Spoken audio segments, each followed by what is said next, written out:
എൻ്റെ പ്രിയപ്പെട്ട മുഅ്മിനീങ്ങളെ, നമ്മളൊക്കെ സഞ്ചരിച്ചു കൊണ്ടിരിക്കുന്നത് വല്ലാത്ത ഒരു നിസ്സംഗതയുടെ ഘട്ടത്തിലാണ്. ജനാധിപത്യം എന്ന് പറയുന്ന പൗരന്റെ അവകാശങ്ങൾ നേടിയെടുക്കുവാനും അതിനെ വേണ്ടതുപോലെ ഉപയോഗിക്കുകയും ചെയ്ത് അതിൻ്റെ കർമ്മഫലത്തെ നമ്മൾ നാളെയുടെ യാമങ്ങളിൽ കാത്തിരിക്കുകയാണ്. ജനാധിപത്യം അത് വിജയിക്കുമ്പോഴാണ് ഒരു പക്ഷേ ഭൗതികപരമായ ജീവിതത്തിൽ നമുക്ക് മുന്നേറ്റം സിദ്ധിക്കുവാൻ സാധിക്കുക എന്നുള്ളതാണ്.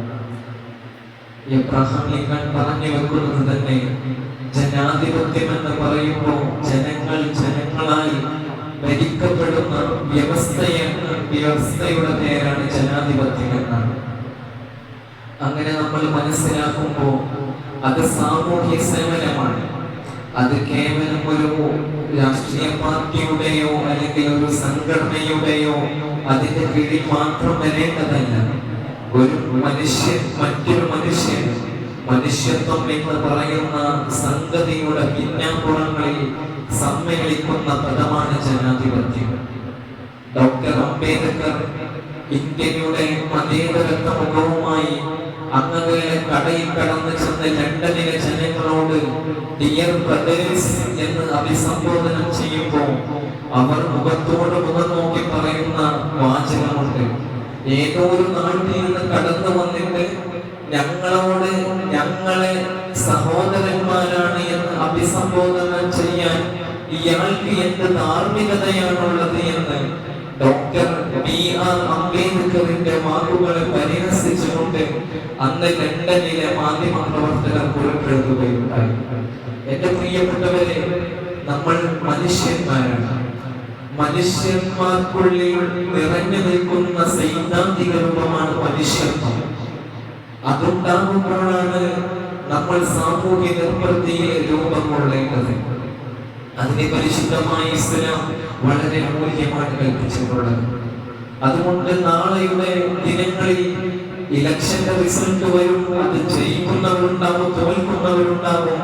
പക്ഷേ ആ സംഭവമല്ല അവസാനത്തെ നമ്മുടെ റിസൾട്ട് എന്ന് നാം മനസ്സിലാക്കേണ്ടതുണ്ട്. ഇവിടെ സാമൂഹ്യ പ്രവർത്തനങ്ങൾ നടക്കണം. പൊതുവെ രാഷ്ട്രീയ സംഘടനകൾ പോരായ്മകൾ കൊള്ളുന്നത് കേവലം 5 വർഷങ്ങളാണ്. 5 വർഷങ്ങൾക്ക് വേണ്ടി തിരഞ്ഞെടുക്കപ്പെടുന്ന പ്രതിനിധികൾ മാത്രമാണ് അവർ. എന്നാൽ ആ 5 വർഷമല്ല നമ്മുടെ ആയുസ് മുഴുവനും ജനങ്ങൾക്ക് വേണ്ടി കടപ്പെട്ടവരാകണം മനുഷ്യൻ അല്ലെങ്കിൽ മുസ്ലിം എന്നാണ് ഇസ്ലാം കൽപ്പിക്കുന്നത്. അത്യന്താപേക്ഷിതമായ നമ്മുടെ വിജയം അവിടെയാണ്.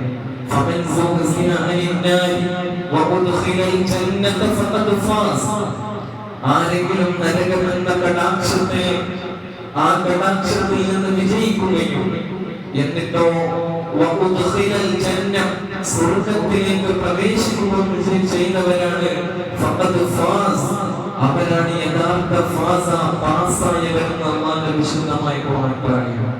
അതുകൊണ്ട് ഇലക്ഷൻ കേവലം 5 വർഷത്തെ തിരഞ്ഞെടുപ്പാണ്. അത് കേവലം 5 വർഷത്തേക്ക് നമ്മൾ അതിന്റെ അണികളാകുമ്പോൾ അനുയായികളാകുമ്പോൾ സമൂഹത്തിൽ വർദ്ധിക്കേണ്ടവരല്ല. മറിച്ച് നമ്മുടെ ആയുസ്സിന്റെ മുഴുവൻ സമയങ്ങളിലും അയൽവാസികളോടും കുടുംബങ്ങളോടും സമൂഹത്തിനോടും എന്തിനുപരി അന്യമതസ്ഥരോട് പോലും നിങ്ങൾ കരുണയുടെ നോട്ടം നോക്കണേ എന്ന് പഠിപ്പിക്കുന്ന മതമാണ് പരിശുദ്ധമായ ഇസ്ലാം. അങ്ങനെയാണ് അല്ലാഹുവിന്റെ വിശുദ്ധമായ സ്വർഗ്ഗം നേടാൻ കഴിയുക. സാമൂഹ്യ സേവനത്തിലൂടെ സ്വർഗ്ഗം കരസ്ഥമാക്കിയവരായിരുന്നു സഹാബികൾ. എന്റെ പ്രിയപ്പെട്ടവരെ, റസൂൽ സല്ലല്ലാഹു അലൈഹി വസല്ലം തങ്ങൾ വഫാത്താകുമ്പോൾ 1,00,000-ൽ പരം സ്വഹാബികൾ അന്ന് നബി തങ്ങളുടെ സമീപത്തുണ്ടായിരുന്നു. പിന്നീട് നമുക്കറിയാം ജന്നത്തുൽ ബഖീയിലും ജന്നത്തുൽ മുഅല്ലയിലും ചെന്ന് പരിശോധിച്ചാൽ വെറും 1000-10,000 സ്വഹാബികളുടെ ഖബറിടങ്ങളെ കാണാൻ സാധിക്കുകയുള്ളൂ. ബാക്കിയുള്ളവർക്ക് എവിടെ? മഹാനായ ഇബ്നു അബ്ബാസ് റളിയല്ലാഹു അൻഹു മദീനയിലെ ഏറ്റവും വലിയ റഈസുൽ മുഫസ്സിരീൻ, അവിടുത്തെ ദർസ് നടത്തി കൊടുത്തിരുന്ന വലിയ പണ്ഡിതനായിരുന്നു മഹാനായ ഇബ്നു അബ്ബാസ് റളിയല്ലാഹു അൻഹു. ആ മഹാൻ തൊട്ടപ്പുറത്ത് കൂഫയിലാണ് വിട പറഞ്ഞിരിക്കുന്നത്. അങ്ങനെ എത്ര പ്രഗൽഭരായ സ്വഹാബികൾ, അവരുടെ സാമൂഹ്യ നിർമ്മിതിക്ക് വേണ്ടി, മനുഷ്യന്റെ അവകാശങ്ങൾക്ക് വേണ്ടി അവർ ദേശങ്ങൾ വിട്ട് ദേശാന്തരത്തിലൂടെ യാത്ര ചെയ്തവരായി. എന്തിന്? മനുഷ്യന്റെ മൂല്യങ്ങൾക്ക് വില കൽപ്പിക്കാൻ, മനുഷ്യന്റെ അവന്റെ അവകാശങ്ങൾ കൽപ്പിച്ചു കൊടുക്കൽ, അതാണ് ഇസ്ലാം എന്ന് പറഞ്ഞു കൊടുക്കാൻ, ദഅവത്ത് ചെയ്യുവാൻ, അത് ജനങ്ങളിലേക്ക് പ്രസരിപ്പിച്ചെടുക്കുവാൻ വേണ്ടിയാണ്. ഇർഹമു മൻ ഫിൽ അർളി യർഹമുകും മൻ ഫിസ് സമാ. വല്ലാത്തൊരു വാചകമാണ്. ഇർഹമു, നിങ്ങൾ കരുണ ചെയ്യണേ. ആർക്ക്? മൻ ഫിസ് സമാ, ഈ ആകാശത്തിന് കീഴിലുള്ളവർക്ക് നിങ്ങൾ കരുണ ചെയ്താൽ യർഹമുകും മൻ ഫിസ് സമാ, ആകാശത്തിലുള്ള പടച്ചതമ്പുരാൻ നിങ്ങൾക്കും നിങ്ങളുടെ കരുണ ചെയ്തു നൽകുമെന്ന് അല്ലാഹുവിന്റെ വിശുദ്ധമായ ഇസ്ലാം പഠിപ്പിക്കുകയാണ്. ഇതൊക്കെ നമ്മൾ എപ്പോഴും മൂല്യസത്തയായി കണ്ടിരിക്കേണ്ടതാണ്. അതാണ് ഞാൻ പറഞ്ഞത്, നാളെ ഇലക്ഷന്റെ റിസൾട്ട് വരുമ്പോൾ പരാജയപ്പെടുന്നവരുണ്ടാവും, വിജയിക്കുന്നവരുണ്ടാവും. പക്ഷേ അതൊന്നും നമ്മുടെ സാമൂഹ്യ സേവനത്തിന് ഒരിക്കലും ബാധിക്കും. വിജയിച്ചാലും പരാജിതനായാലും നമ്മൾ പോയി കണ്ടിരുന്ന ആളുകൾ വീണ്ടും കാണാൻ സന്നദ്ധരാവണം. അവരുടെ പ്രശ്നങ്ങൾ അറിയാൻ നമ്മൾ സുസജ്ജരാകണം. മഹാനായ ഉമർ ബിൻ ഖത്താബ് റളിയല്ലാഹു അൻഹു, ഇസ്ലാമിന്റെ പകരം വെക്കാനില്ലാത്ത ഖലീഫ, മഹാനായ ഉമർ റളിയല്ലാഹു അൻഹുവിന്റെ അടുക്കലേക്കാണ് ഒരിക്കൽ പരാതി വന്നത്. എന്തായിരുന്നു പരാതി? ഒരു മനുഷ്യൻ കട്ടെടുത്തിട്ടാണ് വന്നത്. ആ സമയത്ത് ഖലീഫ അവിടുത്തെ ഗവർണറെ വിളിച്ചുകൊണ്ട് പറഞ്ഞു, അല്ലയോ ഖലീഫ, അല്ലയോ ഗവർണറെ, ഈ മനുഷ്യൻ കട്ടത് എന്തിന്റെ പേരിലാണ്? ഈ മനുഷ്യനെങ്ങാനും കട്ടത് ഇവൻ ദരിദ്രത്തെ ഭയന്നുകൊണ്ടാണ് കട്ടതെങ്കിൽ ഇവന്റെ കൈ വെട്ടുന്നതിന് പകരം വെട്ടുന്നത് നിന്റെ കൈയായിരിക്കുമെന്ന് ഗവർണറുടെ മുഖത്ത് നോക്കി ആജ്ഞ പുറപ്പെടുവിച്ച ഖലീഫയുടെ, രാഷ്ട്രപതിയുടെ പേരാണ് ഖലീഫ ഉമർ റളിയല്ലാഹു അൻഹു. ആർക്കാണ് ഇത്ര ധൈര്യത്തോടെ ഒരു രാജ്യത്തെ അഭിസംബോധന ചെയ്യാൻ? താൻ ഭരിക്കുന്ന രാജ്യത്തിന്റെ കീഴിലുള്ള ഏതെങ്കിലും പ്രദേശങ്ങളിൽ ഒരാൾ പോലും ദരിദ്രനായി കഴിയരുത്. അതിന്റെ പേരിൽ ആരെങ്കിലും കട്ടെടുത്താൽ, അരിയാഹാരം കട്ടെടുത്താൽ അവന്റെ കൈ വെട്ടരുതെന്ന് ആജ്ഞാപനം പുറപ്പെടുവിച്ച മഹാന്റെ രാഷ്ട്രപിതാവിന്റെ പേരായിരുന്നു ഖലീഫ ഹസ്രത്ത് ഉമർ ബിൻ ഖത്താബ് റളിയല്ലാഹു അൻഹു. എന്റെ പ്രിയപ്പെട്ട സഹോദരങ്ങളെ, അതുകൊണ്ട് സാമൂഹ്യ സേവനത്തിന് വളരെ മൂല്യം കൽപ്പിക്കുന്നവരാണ് നമ്മൾ അങ്ങനെയാണ്. ഇവിടേക്ക് കടന്നു വന്ന നിങ്ങൾ നോക്കൂ, കേരളത്തിൽ ഇസ്ലാം ദഅവത്ത് ചെയ്യുന്നത് ഒരിക്കലും വാങ്ങു പറഞ്ഞു കൊടുത്തിട്ടല്ല. ഇവിടെ മാലിക് ദീനാർ റളിയല്ലാഹു അൻഹു, അങ്ങനെ അദ്ദേഹത്തിന്റെ അനുചരന്മാരായ സഹാബികളും ഇവിടേക്ക് കടന്നു വന്നപ്പോൾ പള്ളികൾ നിർമ്മിച്ച് പിന്നീട് അവർ ചെയ്ത കാര്യമെന്ന് പറയുന്നത് ഇസ്ലാമിനെ സ്ഫുരണം ചെയ്യുക എന്നുള്ളതായിരുന്നു. അത് വാങ്ങു പറഞ്ഞു കൊടുത്തിട്ടല്ല, വാങ്ങു പറഞ്ഞു കൊടുത്തിട്ടോ പ്രസംഗങ്ങളിലൂടെയോ അല്ല അവർ ഇസ്ലാമിനെ പറഞ്ഞു കൊടുക്കുന്നത്. മറിച്ച് ഇസ്ലാം എന്ന് പറയുന്ന പരിശുദ്ധമായ ആ മഹത്തായ സംഹിതയെ ജീവിച്ച് കാണിച്ചു കൊടുക്കുകയായിരുന്നു മഹാനായ സഹാബിവര്യന്മാർ ചെയ്തത് എന്ന് നമുക്ക് ചരിത്രങ്ങൾ പരിശോധിച്ച് നോക്കിയാൽ മനസ്സിലാവും. അതുകൊണ്ടാണ് ഇസ്ലാം പറയുന്നത്, ഹാസിബു, നിങ്ങൾ ആത്മവിചാരണ ചെയ്യണം. ഖബല അൻ തുഹാസിബുക്കും, നിങ്ങൾക്കൊരു വിചാരണ വരാനുണ്ട്. നിങ്ങൾ സമൂഹത്തിലൂടെ എങ്ങനെയാണ് ഇടപെട്ടത്? നിങ്ങൾക്ക് ഓരോ ഉത്തരവാദിത്തങ്ങളുണ്ട്. സ്ഥാനാർത്ഥിയായി വിജയിച്ചു വരുമ്പോൾ ആ പ്രദേശത്തുള്ള ജനങ്ങളുടെ പൊതുവികാരങ്ങൾ മനസ്സിലാക്കണം. ആ നാട്ടിലെ വലിയ ഒരു ഉന്നതിയിൽ വിരാജിക്കുന്നവരാണോ നിങ്ങൾ? അവിടെയും നിങ്ങൾക്ക് ആ സമൂഹത്തിനോട് ധാർമ്മികമായ കടപ്പാടുണ്ട്.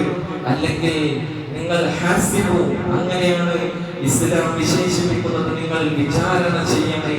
ഖബല അൻ തുഹാസിബുക്കും, അത് നിങ്ങൾ വിചാരണ ചെയ്യപ്പെടുന്നതിന് നിങ്ങൾ നോക്കൂ. അതാണ് ഞാൻ പറഞ്ഞു വന്നത്, നമ്മൾ സ്ഥാനാർത്ഥിത്വമൊക്കെ കേവലം 5 വർഷമാണ്.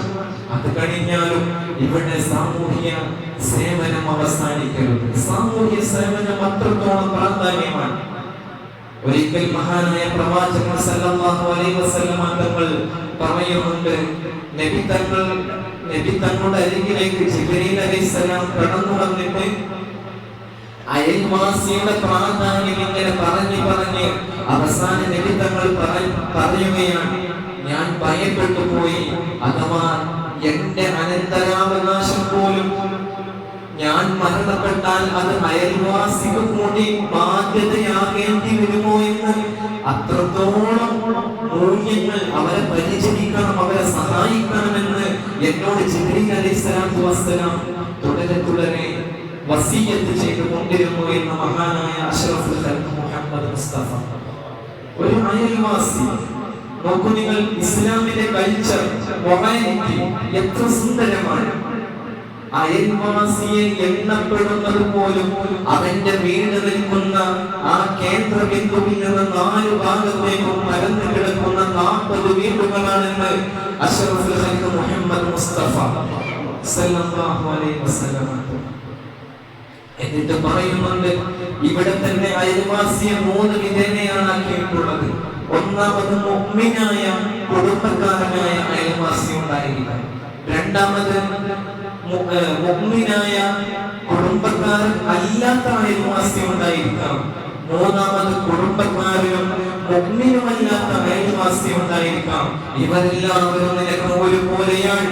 അക്രിം ജാറക വലൗ കാന കാഫിറാ. നിന്റെ അയൽവാസി അതൊരു അവിശ്വാസിയാകട്ടെ, അവനെ കൂടി നീ ബഹുമാനിക്കണേ. മറ്റൊരു സന്ദർഭത്തിൽ പറയുന്നുണ്ട്, അവിടുത്തെ വളരെ പ്രഗൽഭനായ സ്വഹാബിയ മഹാനായ അബൂ ദർ റളിയല്ലാഹു അൻഹു, ആ അബൂ ദർ റളിയല്ലാഹു അൻഹുവിനെ വിളിച്ച് നബി തങ്ങൾ ഒരു വലിയ നസീഹത്ത് കൊടുക്കുകയാണ്. എന്താണ് നസീഹത്ത്? യാ അബൂ ദർ, ഏ അബൂ ദർ, ഇദാ തബഖത മറതൻ, നീ വീട്ടിൽ കറി പാചകം ചെയ്യും. നമ്മളൊക്കെ വീട്ടിൽ കറി പാചകം ചെയ്യാറുണ്ടല്ലോ. ഒരു ഇസ്ലാമിന്റെ ഏറ്റവും വലിയ സിദ്ധാന്തം വെളിപ്പെടുത്തുകയാണ്. എന്താണ് പറയുന്നത്? ഇദാ തബഖത മറതൻ, അബൂ ദർ, നീ കറി പാചകം ചെയ്യുകയാണെങ്കിൽ ഫഅക്തിർ മാഅഹാ, അതിന് നീ കുറച്ച് വെള്ളം അധികരിപ്പിക്കണം. എന്തിനാണ് വെള്ളം അധികരിപ്പിക്കേണ്ടത്?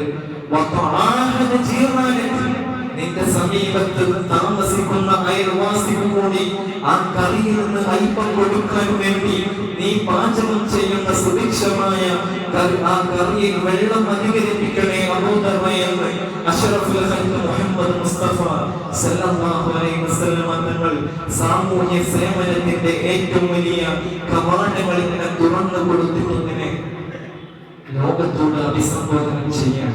നോക്കൂ നിങ്ങൾ എന്റെ പ്രിയപ്പെട്ടവരെ, അതാണ് നബി തങ്ങൾ പറഞ്ഞത്, 1000 കൊല്ലം ഞാൻ ഈ മസ്ജിദ് നബവിയിൽ അല്ലാഹുവിനെ ഇർതികാഫിരിക്കുന്നതിനേക്കാൾ എനിക്കിഷ്ടം അന്യ അയൽവാസിയുടെ പരാതികൾ, പ്രശ്നങ്ങൾ, ആലംബഹീനരായ ജനങ്ങളുടെ പ്രശ്നങ്ങൾ കേൾക്കാനാണ് ഞാൻ ഇഷ്ടപ്പെടുന്നതെന്ന് അഷ്റഫുൽ ഖൽഖ് മുഹമ്മദ് മുസ്തഫ. ഏത് പള്ളി മസ്ജിദുൻ നബവിയുടെ അത്രത്തോളം പുണ്യങ്ങളുടെ പേമാരികൾ പെയ്തിറങ്ങുന്ന മസ്ജിദുൻ നബവിയിൽ ഇരുന്നിട്ടാണ് അഷ്റഫുൽ ഖൽഖ് മുഹമ്മദ് മുസ്തഫ സല്ലല്ലാഹു അലൈഹി വസല്ലം ലോകത്തോട് പറയുന്നത്. അതുകൊണ്ട് സാമൂഹ്യ സേവനം ഈ ഇലക്ഷനോടെയോ അല്ലെങ്കിൽ ഇതിന്റെ റിസൾട്ട് വരുന്നതോടെ കൂടെയോ അവസാനിക്കേണ്ട ഒന്നല്ല പ്രിയപ്പെട്ട മുഅ്മിനീങ്ങൾ. അത് നമ്മൾ ജീവിതത്തിന്റെ താളത്തിനനുസരിച്ച് അവസാനം വരെ ഈ ലോകത്തുനിന്ന് വിട പറയുമ്പോൾ വരെ നമ്മൾ സാമൂഹ്യ സേവകരായി മാറണം. അതിനുവേണ്ടിയാണ് നമ്മൾ മുസ്ലിം എന്ന ഐഡന്റിറ്റി കീപ്പ് ചെയ്യേണ്ടത്. പ്രത്യേകിച്ച് ഈ ജനാധിപത്യ രാജ്യത്ത് ഞാൻ തുടക്കത്തിൽ പറഞ്ഞതുപോലെ എബ്രഹാം ലിങ്കൻ പോലും ജനാധിപത്യം എന്ന് പറയുന്ന വ്യവസ്ഥക്ക് അതിനെ ഡെഫിനിഷൻ വെച്ചത് ജനങ്ങളാൽ ഭരിക്കപ്പെടുന്ന വ്യവസ്ഥയെന്നാണ്. ജനങ്ങൾ ജനങ്ങൾക്ക് വേണ്ടിയാണ് പണിയെടുക്കേണ്ടത്, അല്ലാതെ ഏതെങ്കിലും സ്വാധീന വലയങ്ങൾക്കോ ഏതെങ്കിലും വഞ്ചനകളുടെ ലാളനകളുടെ നിഷേധാത്മക വിശ്വാസങ്ങൾക്കോ വേണ്ടിയല്ല നമ്മൾ സഖ്യക്കൂടേണ്ടത്. ജനങ്ങൾക്ക് വേണ്ടി, ജനങ്ങളുടെ മനസ്സറിയാനാണ് ശ്രമിക്കേണ്ടത്. അങ്ങനെ എത്ര പ്രഗത്ഭരായ നേതാക്കന്മാരാണ് ഇവിടെ കടന്നുപോയിട്ടുള്ളത്. അവരൊക്കെ സ്ഥിരപ്പെടുത്തിയ മഹത്തായ ചിന്തകളും അവരുടെ നവോന്മുഖമായ രീതികളുമാണ് നമുക്ക് മുന്നിലുള്ളത്. അതുകൊണ്ട് എന്റെ പ്രിയപ്പെട്ട മുഅ്മിനീങ്ങളെ, ഇസ്ലാം വളരെ മഹത്തായ സേവനങ്ങളുടെ പാതയിലെത്തിയതാണ് സാമൂഹ്യ സേവനം. ഒരിക്കൽ മഹാനായ ഇബ്നു അബ്ബാസ് റളിയല്ലാഹു അൻഹുവിനെ അറിയാത്തവർ വളരെ കുറവായിരിക്കും. റഈസുൽ മുഫസ്സിരീൻ, തഫ്സീറുകൾ ഏറ്റവും കൂടുതൽ, അതിന്റെ തഫ്സീർ ഖുർആൻ ഏറ്റവും കൂടുതൽ തഫ്സീർ എഴുതിയ സ്വഹാബിയാണ് മഹാനായ ഇബ്നു അബ്ബാസ് റളിയല്ലാഹു അൻഹു. ഇന്നും മദീന മക്കയും സന്ദർശിക്കാൻ നമ്മൾ പോകുമ്പോൾ, ഉംറക്കും ഹജ്ജിനും പോകുമ്പോൾ കൂഫയിൽ മഹാനായ അബ്ബാസ് റളിയല്ലാഹു അൻഹുവിന്റെ പേരിൽ ഒരു ലൈബ്രറി ഉണ്ട്. അതിന്നും പ്രസിദ്ധമാണ്. ലക്ഷക്കണക്കിന് കിതാബുകൾ വിവിധ മദ്ഹബുകളുടെ പേരിൽ ലൈബ്രറികളുടെ തട്ടുതട്ടാന്തരം വളരെ മനോഹരമായ മാളികയായി വെച്ച സ്ഥലമാണ് മഹാനായ മക്തബ് ഇബ്നു അബ്ബാസ് റളിയല്ലാഹു അൻഹുവിന്റെ പേരിലുള്ള ലൈബ്രറി. അത് ഇന്നും പ്രസിദ്ധമാണ്. ഞാൻ പറഞ്ഞു വന്നത്, ആ മഹാനായ ഇബ്നു അബ്ബാസ് റളിയല്ലാഹു അൻഹു മദീനയിലെ ഏറ്റവും വലിയ അവിടെ ദർസ് നടത്തിയ പണ്ഡിതന്മാരിൽ പ്രസിദ്ധനായ സ്വഹാബിയാണ്. അങ്ങനെ 27-ാം രാവായി റമദാനിലെ 27-ാം രാവ് നമുക്കറിയാം. നമ്മൾക്ക് പള്ളികളിൽ ഇത്തിഖാഫിരുന്ന് അല്ലാഹുവിന്റെ വിശുദ്ധമായ ഖുർആൻ, തഹ്ലീൽ, ഇസ്തിഗ്ഫാർ, തദ്കീർ എല്ലാം കൊണ്ടും ഇത്തിഖാഫിരിക്കാൻ ഏറ്റവും സമഞ്ജസം സമ്മേളിച്ച സമയമാണ് റമദാനിലെ 27-ാം രാവ്. മഹാനായ ഇബ്നു അബ്ബാസ് റളിയല്ലാഹു അൻഹു ആ മദീനയിലെ ഖാദിയാണ്, മുദരിസാൻ, ലക്ഷക്കണക്കിന് ആയിരക്കണക്കിന് സ്വഹാബികളുടെ ഉസ്താദാണ് മഹാനായ ഇബ്നു അബ്ബാസ് റളിയല്ലാഹു അൻഹു.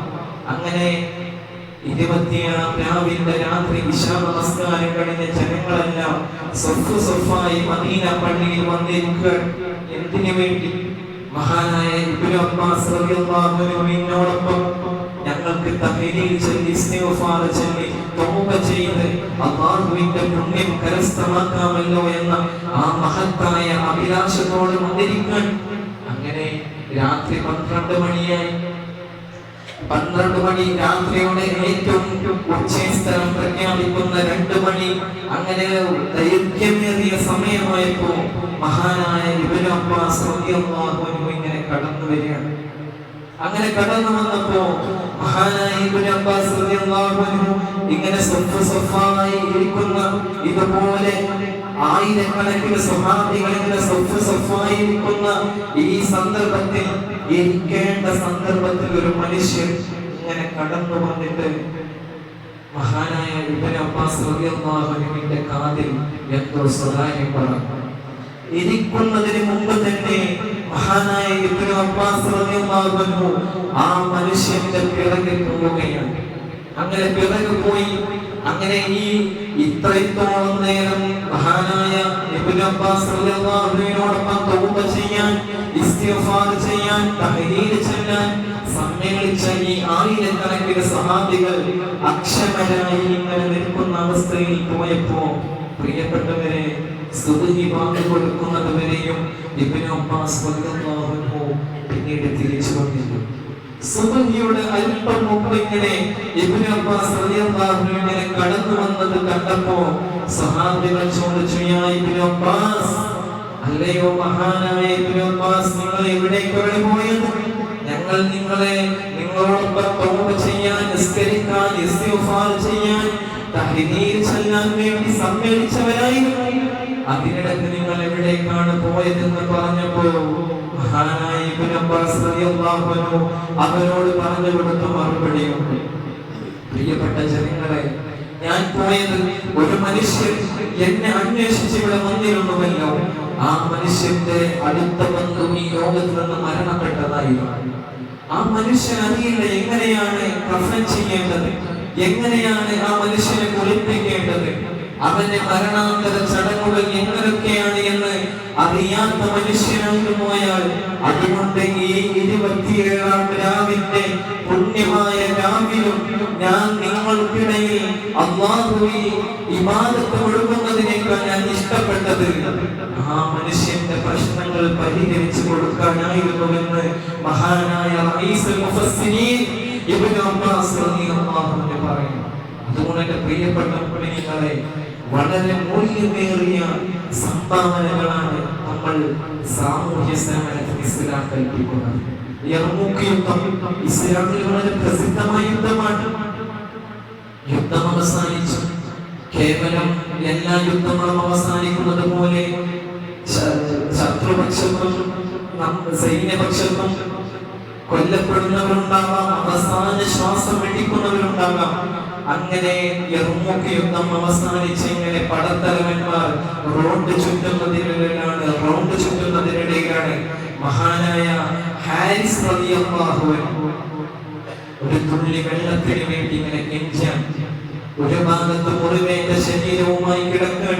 ആ സമയത്ത് സ്വഹാബികൾ അവസാന ശ്വാസം നിരക്കുന്നതിന് മുമ്പ് ഈ ഹാരിസ് റളിയല്ലാഹുവിന്റെ വായിൽ വെള്ളം ഒഴിച്ചു കൊടുക്കാൻ വേണ്ടി ഓടിയെത്തുമ്പോ മഹാനായ ഹാരിസ് റളിയല്ലാഹു അൻഹു എന്ന് പറയുന്ന ആ മഹാമനുഷ്യൻ വെള്ളം കൊടുക്കാൻ പറഞ്ഞപ്പോ തൊട്ടപ്പുറത്തേക്ക് ചൂണ്ടിയിട്ട് മഹാനായ ഇക്രിമ റളിയല്ലാഹു അൻഹുവിനോട് ചൂണ്ടിയിട്ട് പറഞ്ഞു, നിങ്ങൾ ഇക്രിമക്ക് വെള്ളം കൊടുക്കണം, ഇക്രിമക്ക് വെള്ളം കൊടുക്കുക.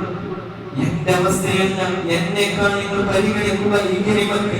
എന്റെ പ്രിയപ്പെട്ടവരെ, അങ്ങനെ ഈ സ്വഹാബികൾ ഈ മരണാസനായി കിടക്കുന്ന ഹാരിസ് റളിയല്ലാഹു അൻഹുവിന്റെ സമീപത്ത് നിന്ന് ആ വെള്ളവുമായി ഇക്രിമ റളിയല്ലാഹു അൻഹുവിന്റെ സമീപത്തേക്ക് ചെന്ന് വെള്ളം കൊടുത്ത് തിരിച്ചു വരുമ്പോഴേക്കും മഹാനായ ഹാരിസ് റളിയല്ലാഹു അൻഹു ഈ ലോകത്ത് നിന്ന് വിട പറഞ്ഞിരുന്നു എന്നുള്ളതാണ് ചരിത്രം പറയുന്നത്. നോക്കൂ നിങ്ങൾ, ഒരു സമൂഹത്തിൽ ഒരു വ്യക്തിക്ക് പോലും തന്റെ ജീവൻ ഇവിടെ ശ്വാസം നിലക്കുന്ന ഘട്ടത്തിൽ പോലും തന്റെ സഹോദരന് വെള്ളം കൊടുത്ത് അവനെ ജീവിതത്തിലേക്ക് കരകയറ്റിയാലും ആ സാമൂഹ്യ സേവനത്തിലൂടെ സ്വർഗത്തിലേക്ക് പാതയാകുന്ന സുഗന്ധ പേമാരിയായിരുന്ന ബഹുമാനപ്പെട്ട ഹാരിസ് റളിയല്ലാഹു അൻഹു. ഇതാണ് ഇസ്ലാം നമ്മോട് കൽപ്പിക്കുന്നത്. അതുകൊണ്ട് കേവലം ഇലക്ഷനുകളും റിസൾട്ടുകളും നമ്മുടെ സാമൂഹ്യ സേവനത്തെ ബാധിക്കരുത്. ഞാൻ മുസ്ലിമാണ്, എന്റെ മുസ്ലിം ഐഡന്റിറ്റി എന്തുകൊണ്ടാണ്? ഞാൻ ആ ഇസ്ലാമിന്റെ ചില സത്തകളും നിയമങ്ങളും ഞാൻ മുകളിലേക്ക് എടുക്കുന്നത് കൊണ്ടാണ്. അതിൽ പ്രധാനമാണ് സാമൂഹ്യ സേവനം. അതുകൊണ്ട് നമ്മുടെ സ്ഥാനാർത്ഥികൾ പരാജയപ്പെട്ടാലും വിജയിച്ചാലും ശരി, നാം നിരങ്ങിയിറങ്ങിയ അടുക്കള കോലായികളും ഇനിയും നമ്മളുടെ ദൃഷ്ടികളിൽ ഉണ്ടാകണം. അവരുടെ പരാതികൾ കേൾക്കാൻ ഇനിയും നമ്മൾ ചെല്ലണം. അത് നമ്മൾ പാർട്ടിയുടെ പിൻബലമോ അല്ലെങ്കിൽ വിജയിച്ചതിന്റെയോ തോറ്റതിന്റെയോ കണക്കുകൾ വെച്ച് മറിച്ച് നമ്മൾ മുസ്ലിമാണ്. നമ്മുടെ സഹോദരന്മാർക്ക് എന്തെങ്കിലും പറ്റിയാൽ അത് നമുക്ക് നമ്മുടെ ബാധ്യതയായി ഏറ്റെടുക്കുമ്പോഴാണ് നമ്മൾ മുസ്ലിം എന്ന് പറയുക എന്ന ഒരു മൂല്യമാണ്. എന്റെ പ്രിയപ്പെട്ടവരെ, ഈ റിസൾട്ടിന്റെ തലേ ദിവസം നമ്മളൊക്കെ പ്രതീക്ഷയോടെ കാത്തിരിക്കുമ്പോൾ നമ്മളൊക്കെ മനസ്സിൽ വെക്കേണ്ടത് അല്ലാഹു സുബ്ഹാനഹു വ തആല സാമൂഹ്യ സേവനത്തിലൂടെ അല്ലാഹുവിന്റെ വിശുദ്ധമായ സ്വർഗ്ഗത്തിലേക്ക് പ്രവേശിക്കാൻ അല്ലാഹു നമുക്ക് തൗഫീഖ് നൽകി അനുഗ്രഹിക്കട്ടെ.